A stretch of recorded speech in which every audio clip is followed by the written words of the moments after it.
Tijuana, avec des effets graphiques de faisceaux laser rouges traçant une ligne de démarcation isolant les deux nations, derrière le paysage commercial hyper monétisé du prochain tournoi mondial, un décret géopolitique sans précédent vient d'altérer fondamentalement la sainteté compétitive du football international. Le récit institutionnel conçu de projeter une célébration sans frontières de l'unité globale s'est heurté directement à un blocus diplomatique inflexible. Dans une déclaration historique prononcée depuis quelques bureaux de la présidence à Mexico, la présidence mexicaine a officiellement confirmé que sa nation offrira un asile territorial d'urgence à l'équipe nationale de football iranienne pour toute la durée de la phase de groupe.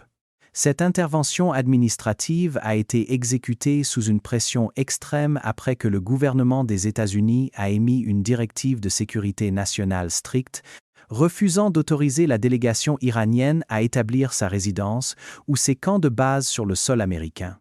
L'absurdité structurelle de cette résolution est absolue. Une nation de football pleinement qualifiée doit exécuter ses 3 matchs de groupe primaire à l'intérieur des États-Unis. Pourtant, ces athlètes ont été structurellement exilés par le pays hôte principal, forcés d'établir un sanctuaire d'urgence de l'autre côté de la frontière, alors que les matchs d'ouverture approchent.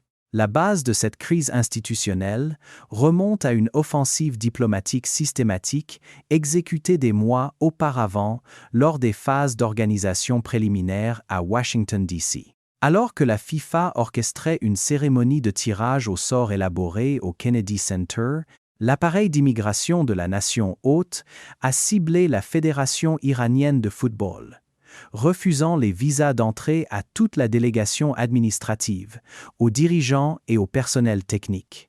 Cette exclusion ciblée a forcé l'Iran à exécuter un boycott total de la cérémonie officielle du tirage au sort, laissant son groupe compétitif être assigné en son absence absolue. La dégradation systémique a atteint son paroxysme lorsque toute l'équipe a été forcée de se rendre dans une 3e nation, faisant la queue à l'intérieur de l'ambassade des États-Unis à Ankara, en Turquie, pour subir un contrôle de sécurité individuel intensif. L'image historique d'athlètes internationaux d'élite attendant sur des trottoirs étrangers juste pour obtenir les documents administratifs de base nécessaires pour jouer un match dont ils avaient gagné le droit sportif à Prots et Sportif, exposait l'effondrement complet des exemptions sportives qui isolaient historiquement le jeu des guerres internationales. Major Reveal. Ce blocage administratif s'est transformé en une menace existentielle totale à la suite d'une confrontation militaire aiguë qui a entraîné des pertes catastrophiques vers la mort des principaux dirigeants politiques de l'Iran. Au lendemain immédiat qu'Akfrap, le ministère iranien des Sports a diffusé une déclaration officielle à la télévision d'État annonçant un retrait unilatéral du tournoi mondial, affirmant qu'en aucun cas son équipe nationale ne pourrait participer dans les conditions hostiles actuelles. Ce décret exécutif était sur le point de déclencher le premier retrait en plein cycle d'une nation qualifiée en 66 ans d'histoire du sport. Cependant, la hiérarchie interne de l'équipe a exécuté une mutinerie extraordinaire à haut risque contre son propre gouvernement central. Opérant de manière totalement indépendante du contrôle ministériel, l'effectif senior a publié un manifeste collectif définitif sur les réseaux sociaux mondiaux, déclarant « No one can exclude us from the World Cup ». En rejetant activement les ordres de retrait de leur appareil étatique, ces footballeurs ont affirmé une identité autonome, forçant à la fois leur ministère national et un comité exécutif de la FIFA paniqué à faciliter leur transit vers le continent nord-américain. Bien que l'urgence diplomatique ait permis d'obtenir un fragile compromis territorial à Tijuana, les analyses de la science du sport indiquent que l'Iran a été placé à l'intérieur d'un piège biologique terminal. Le camp de base officiel de l'équipe a été restreint à une installation localisée à environ 30 km au sud de San Diego. Par conséquent, la préparation des matchs de l'Iran ne reflète pas les cycles de récupération hautement programmés à friction réduite utilisés par quelques équipes d'élite européennes ou nord-américaines. Au lieu de cela, le matin même des matchs internationaux à enjeux élevés, toute la délégation iranienne doit exécuter un passage frontalier physique à travers l'infrastructure douanière hautement militarisée des États-Unis. L'équipe doit endurer de longs trajets, attendre à l'intérieur des bus de transit pendant des heures et subir des inspections de sécurité d'identité rigoureuses par des agents frontaliers armés immédiatement avant d'entrer dans les vestiaires à Los Angeles Seattle.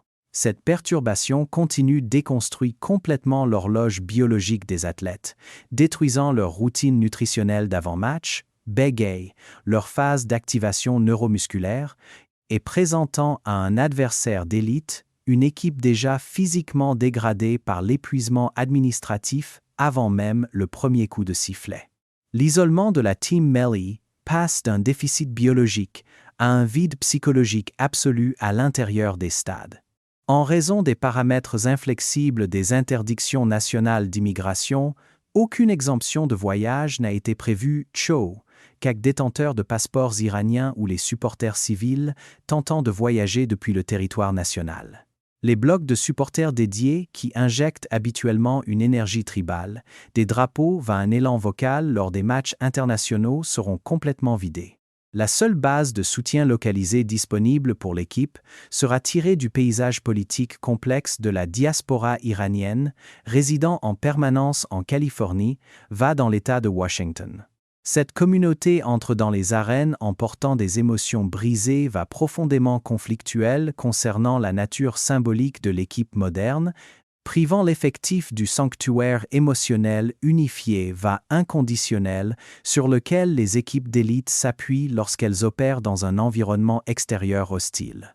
Les manœuvres administratives frénétiques exécutées par la FIFA pour préserver la présence de l'Iran à l'intérieur de l'architecture du tournoi ont été dictées entièrement par un mandat commercial strict. Derrière les déclarations publiques utopiques affirmant que le football transcende les conflits mondiaux, les registres financiers internes du siège révèlent une profonde panique face à la liquidation des actifs corporatifs.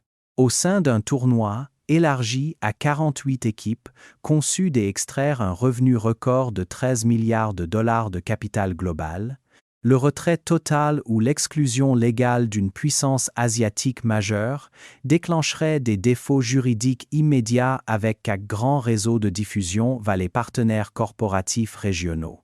La direction exécutive de la FIFA a personnellement mené des sommets d'urgence à Istanbul, s'est rendue directement aux matchs amicaux localisés en Turquie pour construire ce compromis imparfait de Tijuana.